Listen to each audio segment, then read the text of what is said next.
Hey guys, welcome back to the channel. This is going to be part 2 of the modified golf cart build.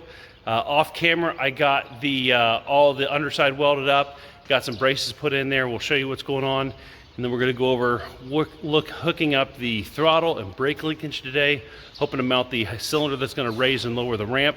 And I got some more ramp pieces made. Let's take a look at it. So I got the, this is the old part of the cart, and this is the filled in piece. I got all the underside welded up pretty good. And I also got some braces that expanding that joint to help strengthen that joint. I did that on the front and the back side. So this is all welded in pretty good. I did notice a little bit of rust. I'm not gonna worry about that today. So, but now that this platform is welded in there, it's very sturdy. I'll put my fat butt on there and jump on it some and make sure it doesn't flex or bend like it did in the first video. But I feel pretty good about that. So like I said, in this video, we're gonna look at hooking up the brake linkage.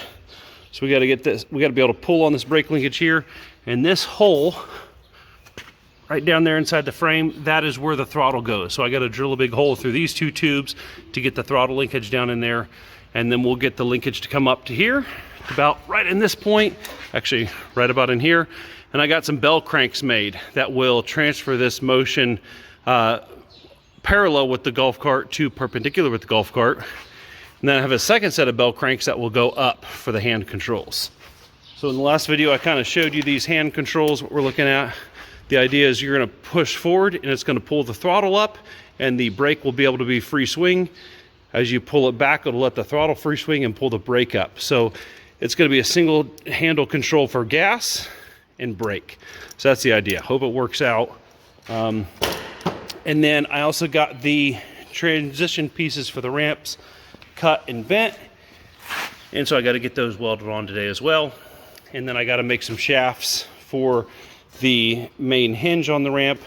I've got to get the cylinder mounts welded into place on the platform and the cylinder mounts welded in on the ramp. Hoping to cut some expanded metal to cover the ramp. Then I'm not going to cover this main body till it's more or less completely done, because as soon as I cover it up, then I'll need to get in there to it. So let's keep cracking on it. Okay, so I was hoping to use a hole saw to drill through there, but I just couldn't get the drill in between these two struts. So I ended up using a plasma torch, cut my holes in, and now the throttle linkage fits in there. Used a die grinder, cleaned it up a little bit. Luckily, there'll be something covering this because those holes are pretty ugly. You also notice I got the hydraulic cylinder mounts just tacked into place on the ramp and on the platform, and we'll see how this works.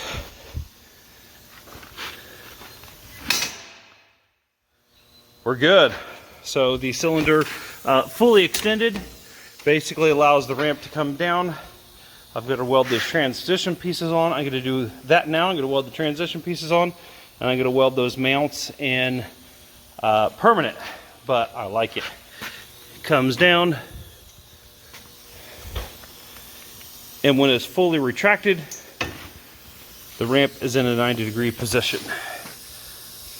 Like I planned it like that or something. Sweet. Okay, so let's get that welded up, then we'll move on.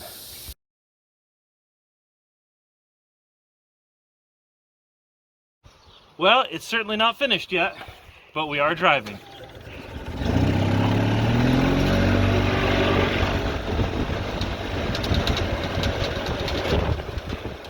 So made a little more progress today. I've got the front part of the floor in, got those pieces cut out. This main panel, I'm actually going to use just like self-tapping screws. So I want to make it removable, so if I need to get to the brake or throttle leakage, I can get to that easy enough. So I'm going to just use self-tapping screws. I'm going to get a rubber mat to put on top of this to you know, dampen that metal sound. You know, it's kind of loud right now, this piece just sitting there. But I got some expanded metal put on the ramp. I got the transition pieces for the ramp put in there. I've got the housing made for the power unit and the battery. I'm going to put a piece of rubber underneath both of those. And I've got a panel cut that'll go in here. And then I've got a panel cut for my the main control panel. So here's the panel, the main panel. So I got a key, and then I got a choke. We got some USB ports. This will be, this first switch will be for the to raise and lower the ramp from the seated position. There'll also be like a key fob to raise and lower it, and then off to that corner from the outside, I'm going to put another toggle switch. So if the key fob is dead, you can drive up to the front of it from the outside and lower the ramp. So there'll be 3 places to raise and lower the ramp. This next switch is an on-off switch for an LED light bar. I've got a 36 LED light bar for the front, and this final switch, I'm actually going to put LED strips, like a dome light, inside here. So at night, you can just turn these LED strip lights on. It's going to be a kind of probably a soft purple LED color to illuminate the golf cart area. So still having some issues with the engine. We've got good compression, we've got spark, but our air fuel mixture is just not right with the carburetor. I end up putting an electric fuel pump on there, but it's not picking up and feeding the fuel right. When it gets fuel, it runs like a top, but when it doesn't get fuel, it doesn't. So I got to mess with that carburetor a little bit, get it adjusted right. But overall, this is coming along nicely. It's coming on a lot slower than I expected it to be. Well, I kind of knew that was going to be that way. But I still need to make a side wall for here so the wheelchair doesn't go over the lip and fall off the edge. So we're going to put a wall here to prevent that, and then paint this thing up. The solar panel did come in. I've got a solar panel for the roof. So that front battery will get charged off this generator. So I'm going to run a wire from this battery to that battery, but I'm going to put a reverse current diode in it so that as the golf cart's being run, voltage from there is not feeding backwards. It can charge that way, but it's not going to go back, because I want to keep that battery charged up so the ramp can go up and down. So if that battery dies, the golf cart might not start, but this battery should still be able to lower the ramp to let this come down. Like I said, so with the solar panel, I also have a kind of a solar panel or power management power module for the solar panel, so it'll charge the battery and maintain the battery level off that. So it's a 50-watt solar panel, which is more or less like a trickle charger. So anytime this is out in the sun, that thing's getting charged up. And then anytime this is running, it's also getting charged up. So still a few more things to do yet, but hopefully next weekend we can get this thing wrapped up. Hey guys, we are nearing the end of part 2 of the wheelchair golf cart build. Made a lot of progress off screen, and I kind of want to just update you to see what's going on. Look.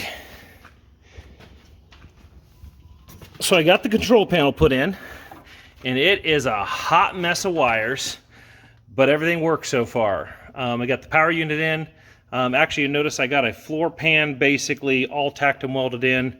Got the battery put in, and this I will clean up at some point in time. As of right now, I don't have a fuse panel, and so every power wire is going to the power on the solenoid, and then all the grounds are on the motor for the hydraulic power unit. But once I get a fuse panel in, I'll mount it over there, clean up that wiring a little bit. But just to show you what's going on, this hydraulic power unit, the way it works is 12 volts from the battery goes to this electric motor, which spins a hydraulic pump, and then at the bottom of this there is a valve to send oil to a hydraulic cylinder in this case. So there is a solenoid here and there's a solenoid there. So like, let's say this one's up and that one's down. To raise and lower the ramp, I have to fire the solenoid, but at the same time I have to fire the solenoid to so actually these are both solenoids. This solenoid actually opens and closes a valve. This solenoid connects the contact to run the motor. So to do that, I have these 2 relays right over here that as that relay is driven, it sends a signal to this little junction box, and there's reverse current diodes. So as the wire comes in, this reverse current diode will send signal to that middle terminal, which will make the contact on the solenoid to run the motor. But then I put reverse current diodes in there so it doesn't fire the other solenoid. So on the top and bottom is the up and down, and they feed into the middle. And those are being driven by those 2 relays. We have 3 abilities, or 3 ways to raise and lower this ramp. We'll have a toggle switch right here. So where's my wires? Here's my wires for the toggle switch that'll go there. I've got a toggle switch installed. Oh, it's not installed, but it goes right up there. It's laying down in this mess somewhere. So we can open and close the ramp from outside of the cart, from inside of the cart, as well as a key fob. So hold on one second. So here's the key fob with an up and down arrow, which will raise it and lower it. So if I click that, it goes up, click that, it goes down. I don't want to fire this too much because there's no oil in that pump, and if I run that too much, it might damage that pump. So that is being controlled by this little white controller up there. Now, traditionally, when you go to fire a hydraulic valve, you're sending 12 volts to it. This key fob actually just sends a ground. So I end up wiring both toggle switches in the key fob all to send a ground wire to those relays. So as that sends a ground to each individual relay, it will fire that. You'll also notice I got the solar panel battery charger in there. That's currently hooked up to the battery. And let's come outside here. And I've yet to mount the solar panel on the roof. So I've got to make a bracket to mount that. It is a 50-watt charger. So anytime this is out in the sun, it's going to be trickle charging that battery. And also, if you remember, I'm going to run a wire from this battery to that battery so that when the golf cart's running, it will also charge that battery. I will put a rectifying diode in line so that when the golf cart won't pull power from the power unit. I want to keep that power there. I did get a LED light bar installed on the front, so I got a light bar on there. And then I also installed an LED dome light up top. So I got those switches down here, so if I click the switch, I got a nice red dome light, which is kind of soft on your eyes at night. And then this toggle switch is not mounted yet, but that will turn on the LED floodlights for the front. So this should have plenty of light to get there. And then last thing I installed is a backup camera. I've got to run the wire to the camera itself, but I mounted the backup camera right down on the back there so that as she does go into reverse, she'll be able to see what's behind her without having to turn her wheelchair around. So really liking the way this is all coming together. Turn those lights off. And getting buttoned up. Obviously a few more things you have to do. I did off camera work on the engine some more.